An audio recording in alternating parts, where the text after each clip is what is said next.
Naturaleza Paraguay.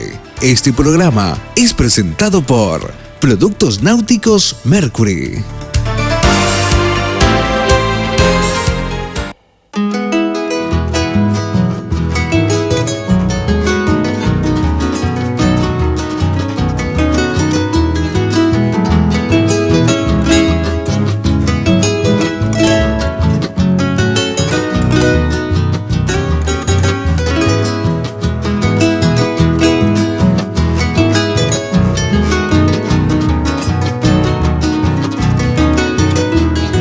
En este capítulo de Naturaleza Paraguay, hablaremos de un valioso producto para turismo de naturaleza, ya que los observadores de aves que llegan a nuestro país la consideran como una de las especies más llamativas y de una belleza extraordinaria.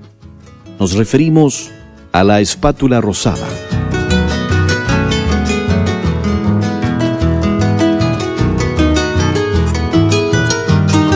El Ibiramonotí será el árbol elegido para su estudio en esta edición.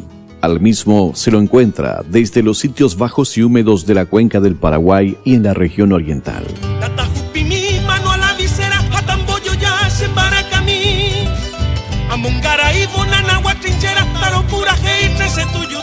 Y por último, haremos un poco de historia. Visitaremos Nanagua. Nanagua, ese campamento, la muralla viva, Olleja. Fortín, Nanagua, ese campamento, la heroica quinta, esa división, número 13, ese regimiento, solito el 1, se batalló.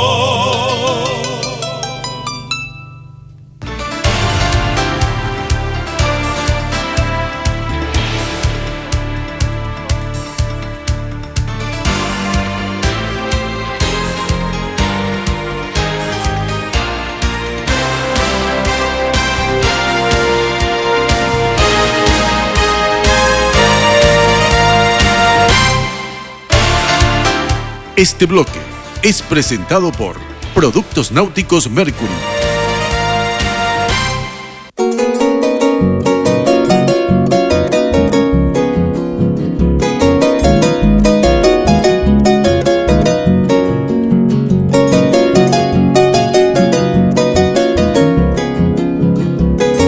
Nombre científico: Platalea ayayá, castellano, espátula rosada. Otros nombres: Sevilla, cuchareta, espátula, pato rosado.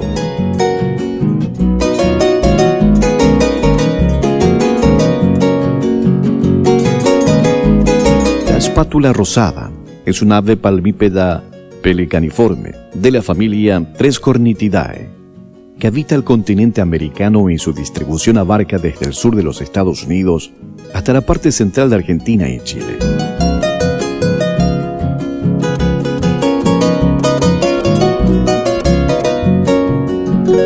En Paraguay, habita en la región oriental y occidental, en las sabanas inundadas, lagunas y bañados de aguas poco profundas de aguas no muy claras.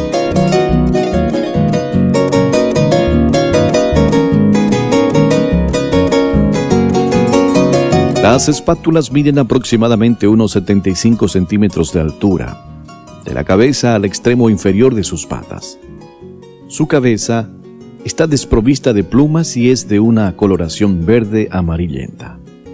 Son muy confundibles a la distancia con los flamencos, pues poseen la misma coloración rosada muy fuerte de adultas.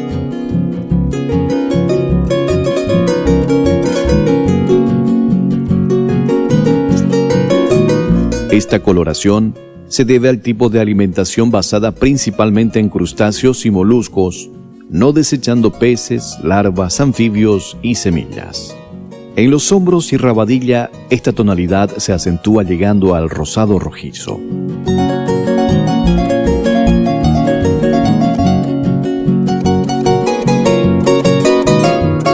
La alimentación de las espátulas es tanto diurna como nocturna. Los juveniles de esta especie son de coloración blancuzca grisácea, y los adultos en escasez de crustáceos y moluscos pierden la tonalidad rosada y vuelven al color blancuzco juvenil, pues son justamente estos alimentos los que les da la coloración rosada.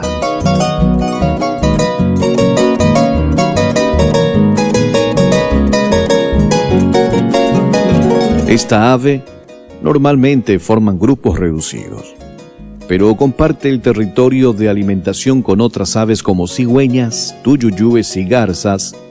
Pescan introduciendo en el agua su pico largo y ensanchado en la punta, moviendo la cabeza de lado a lado hasta sentir el alimento, cerrando de un golpe el pico para seguidamente engullirlo rápidamente.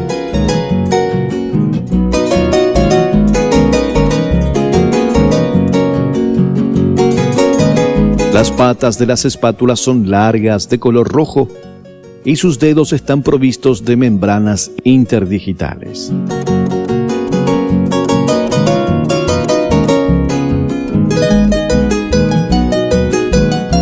Las cucharetas nidifican en la entrada de la estación seca en colonias, construyendo grandes nidos de palos en forma de copa y revestidas de vegetación verde. Ponen de 2 a 4 huevos blancuzcos y con manchas de color café. El macho y la hembra cuidan de sus pichones y los alimentan a modo de regurgitación.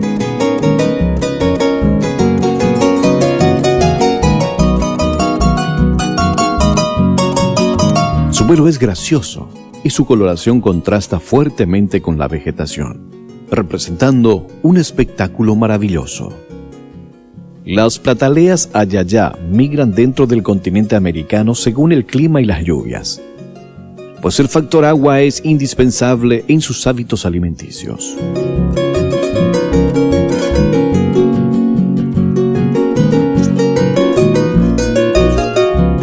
Son aves poco confiadas con la presencia de hombre, no dudando en levantar vuelo ante la presencia de intrusos.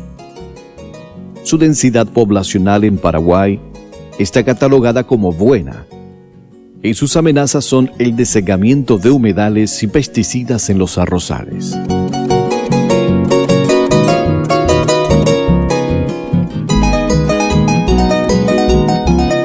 Las espátulas rosadas son un valioso producto para turismo de naturaleza, ya que los observadores de aves que llegan a nuestro país la consideran como una de las aves más llamativas y de una belleza extraordinaria.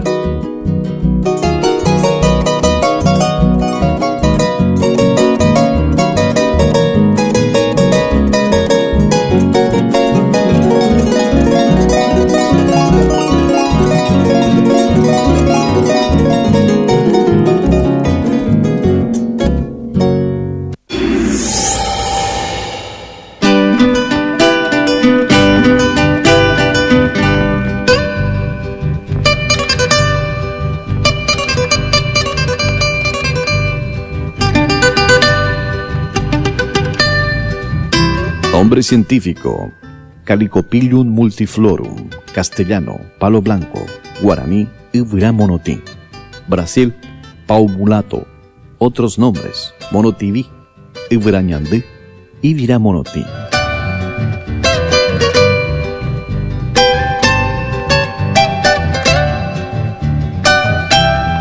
La distribución en Sudamérica del palo blanco abarca preferentemente el Gran Chaco americano y sus periferias. Se lo encuentra desde los sitios bajos y húmedos de la cuenca del Paraguay en la región oriental. En ciertos lugares es común, especialmente a orillas de arroyos, ríos y esteros.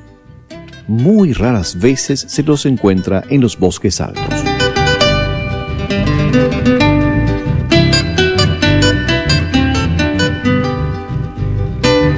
El Calicopilium multiflorum es un árbol desprovisto de espinas, de gran porte, de 20 a 25 metros de altura.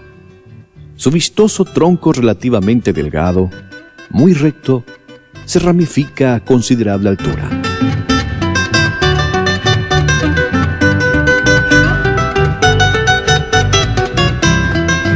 Posee una llamativa corteza grisácea blanquecina, casi lisa, y con algunas grietas algo negruzcas, poco profundas, específicamente con surcos longitudinales y verticales.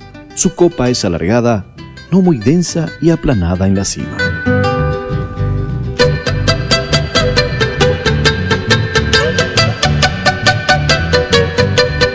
Las hojas del Ibirá monotí Son láminas elípticas, simples o opuestas de 3 a 8 centímetros de largo, por 2 a 4 centímetros de ancho, con el ápice obtuso y base redondeada.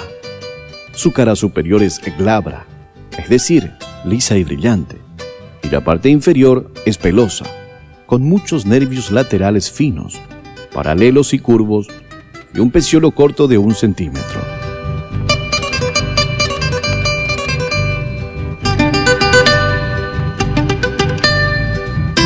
La inflorescencia es una cima terminal de 4 a 15 centímetros de largo. Las flores blancas, perfumadas y hermafroditas son abundantes de 1 a 1,5 centímetros de largo. Posee una corola tubular con 5 a 6 lóbulos. Se agrupan de 3 a 7 flores, las que en el alabastro están envueltas por 2 brácteas pronto caducas, oblongas, cóncavas, de 5 a 10 milímetros de largo, por 2,5 a 5 milímetros de ancho, de color rosado pálido, obtusas en el ápice, truncas en la base, glabras o solo escasamente pubescente en las márgenes nervadas.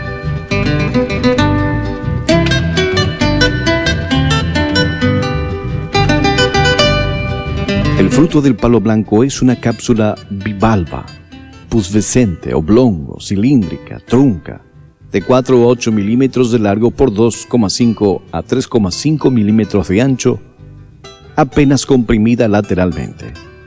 Tiene semillas numerosas castañas, oblongo comprimidas, de 1,5 a 2 milímetros de largo por menos de 1 milímetro de ancho, acompañadas en cada extremo apical y basal de un ala membranácea de 0,5 a 1 milímetros de largo, agudas en el ápice.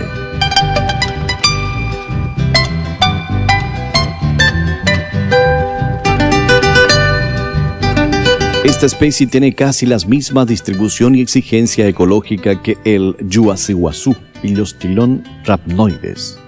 La madera del Iberamonotí es dura, de albura blanco-amarillenta, y el duramen ligeramente más oscuro. La textura es fina y homogénea. El grano derecho y el veteado muy poco pronunciado. Al secarse, tiene buena estabilidad dimensional. Es una madera pesada, 800 kilogramos el metro cúbico. Se la utiliza para trabajos de tornería y otras aplicaciones de carpintería por el vistoso veteado de la misma. También es utilizada como leña y fabricación de carbón vegetal.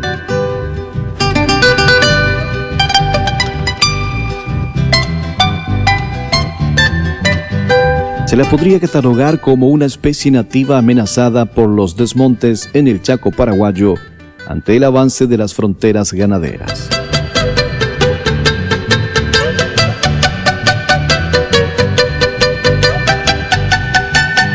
Al palo blanco se lo puede asociar a las pasturas implantadas como resguardo del sol y el frío para el ganado vacuno y al mismo tiempo como reserva de especie maderable de uso sustentable.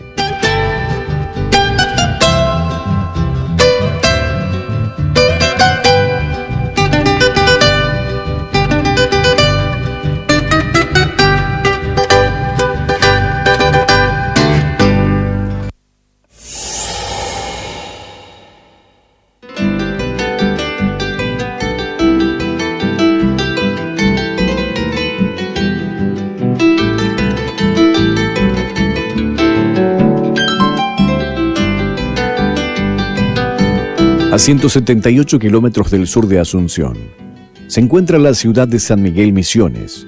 Esta pequeña localidad es muy conocida por su artesanía en la lana, debido a que los pobladores de este distrito se dedican durante todo el año a tejer el pelo de la oveja para abrigarse en el invierno.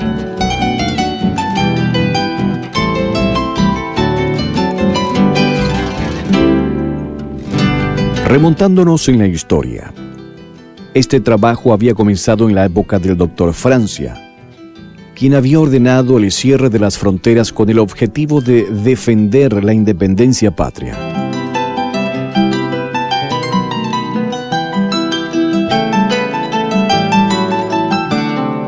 San Miguel tuvo la opción por los tejidos de lana para mantener la economía. Pasaron los años y la población sanmiguelina siguió trabajando en la noble tarea de tejer lana. Luego vinieron la Guerra Grande, las guerras civiles y la Guerra del Chaco, pero esta localidad continuó su tradicional trabajo artesanal que actualmente la identifica y enaltece.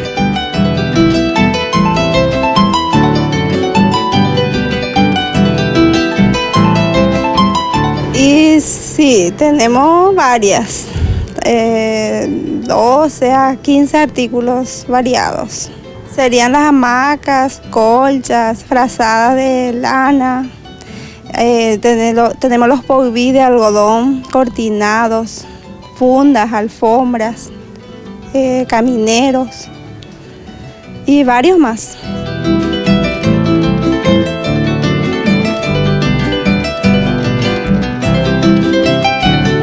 Y estamos entre 20 más o menos, todo con mi familia, ¿verdad? O sea que son familiares, todos son parientes, primos, sobrinos.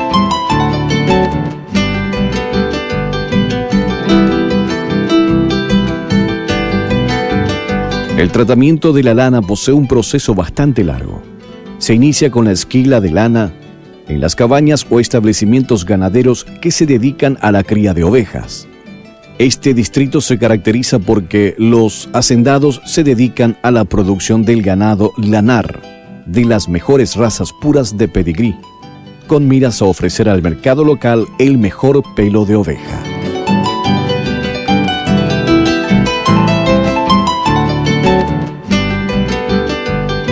Luego del esquilado, se selecciona la lana de la mejor calidad y se lleva al primer lavado y secado. Seguidamente, el artesano hace la limpieza de la lana, para hilar oipobá en guaraní, el hilado grueso, que se conoce como poiví, para torcer dos hilos conocidos como pomombú. El extenso proceso culmina en manos del artesano, quien luego de tejer le da la fina terminación como flecos, flequillos y bordeados a mano.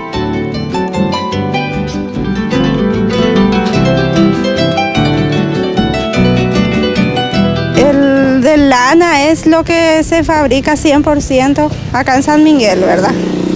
Depende mucho del gruesor para cada artículo.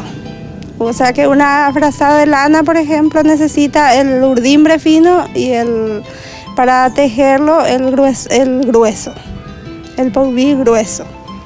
Ahora en algodón siempre compramos ya hechos, que en realidad ahora está un poco difícil el material de algodón porque subió casi el 200%.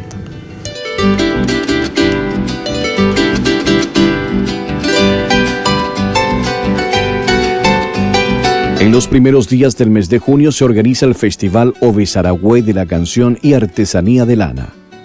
Como es una feria anual que congrega a los artesanos, turistas de distintos lugares suelen ir a disfrutar del encuentro folclórico y de paso valorar lo nuestro y llevarse una prenda de lana.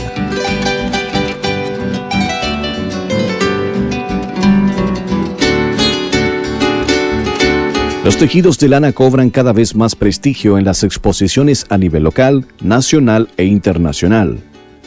Las delicadas creaciones de las artesanas y artesanos se exponen continuamente al costado de la Ruta 1, Mariscal Francisco Solano López.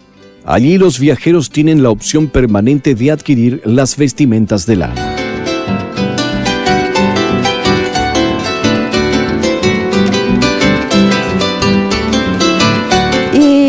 Y nos preparamos mucho, esperamos que vengan los turistas y también en nuestro trabajo mismo, los ponchos que ahora mucho se usa, ¿verdad? Y en realidad que se vende todos los productos nomás, o sea que no tenemos establecido uno especial, porque dependemos mucho también del tiempo. Si hace frío se vende muchas cosas de lana, pero si no viene un frío, tampoco no es que se vende mucho.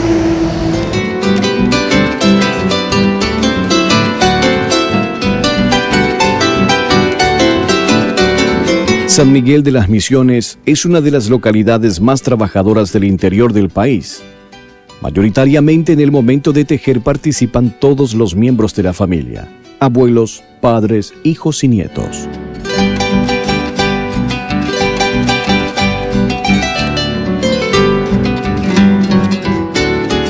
que visiten a esa gente, que va a haber muchos trabajos hechos, ¿verdad? Lo hecho artesanal, y aparte que hay mucho, está el festival que suele ser muy lindo, y aparte el asado a la estaca de la oveja, ¿verdad? Que yo tengo entendido mucha gente que me hablaron mucho, ya que le gusta muchísimo y que viene por eso y a la vez a comprar, y que no se pierdan, ¿verdad? Lo que no conocen, que vengan para que vean el trabajo que hacen los sanmiguelinos también.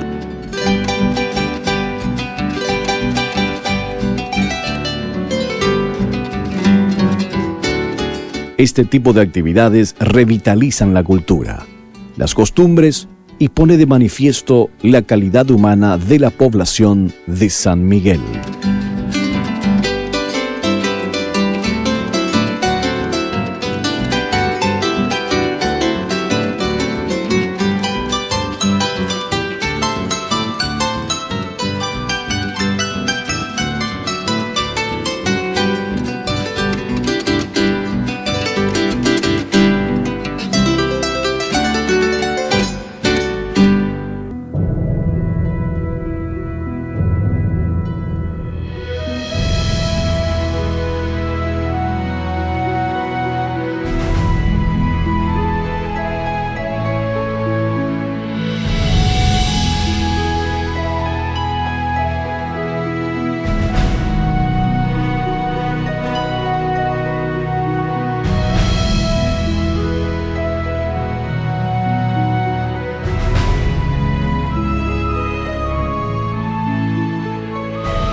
Naturaleza Paraguay. Este programa fue presentado por Productos Náuticos Mercury.